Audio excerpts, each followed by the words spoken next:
Drama looming over at number 10 Downing Street and a battle ongoing with the English media. As ever, let me explain. Hi, good morning, Neil Sean here in the very heart of London. And as ever, nice to have your company. I know what it's like in your part of the world. Politicians get accused of lying all the time, going on TV and never asking a question. But it's a bigger problem, particularly over here in the United Kingdom. Actually not the fault of the politicians, no matter which party you're from. As ever, let me explain. Well, it's interesting because earlier this year we had, of course, the Good Morning Britain presenter Susanna Reid being given the honour of interviewing the then Prime Minister, the Right Honourable Boris Johnson, inside number 10 Downing Street. What occurred really was a hijacked moment. According to Susanna, they'd found a particular pensioner who simply could not afford to keep warm and was riding the bus all day. Remember her? Elsie.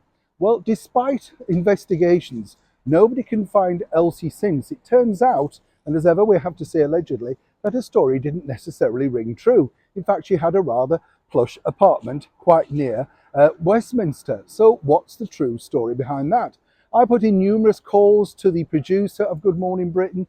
I contacted the presenter directly on Instagram and other social media platforms. Radio silence. Quite happy though, of course, to demonise the Prime Minister of the current day.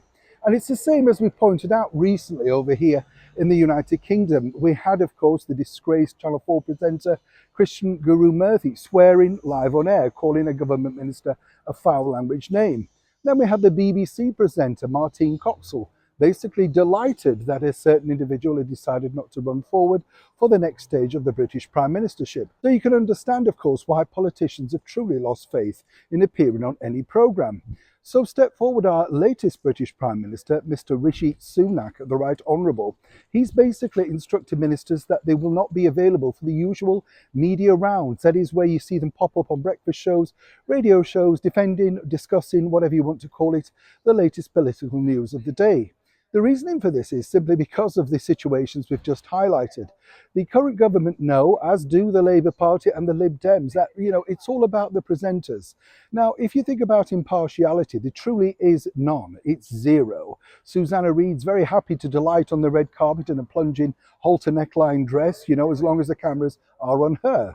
When you look at the others, they're simply out for themselves. It's the fame game. They're not really journalists. Of course, these people claim to be journalists, but if they were journalists, why don't they simply ask the question and let the politician, in fact, answer? They don't. So as you can see, what they've decided to do over here in the United Kingdom, the British government at least, is simply utilise the better option, which is social media, where they can explain their policies, formats, and of course ideas moving forward. In fact, at number 10 Downing Street, they have an excellent videographer who films all the, great things that happen inside that door. It's not, of course, just the current government, I have to point out. The Conservatives, the Labour Party and the Lib Dems are also wondering whether it's actually worth anyone's while appearing on the British mainstream media. While they may, of course, say, oh, it's terrible, they should be there for account. They were there for account. You didn't want to listen. You, Susanna Reid, simply wanted to make yourself even more famous. Christian Guru Murthy was disgraceful. And more importantly, Martine Coxall is still at the BBC on over £100,000 a year, while we know simply she's truly not impartial.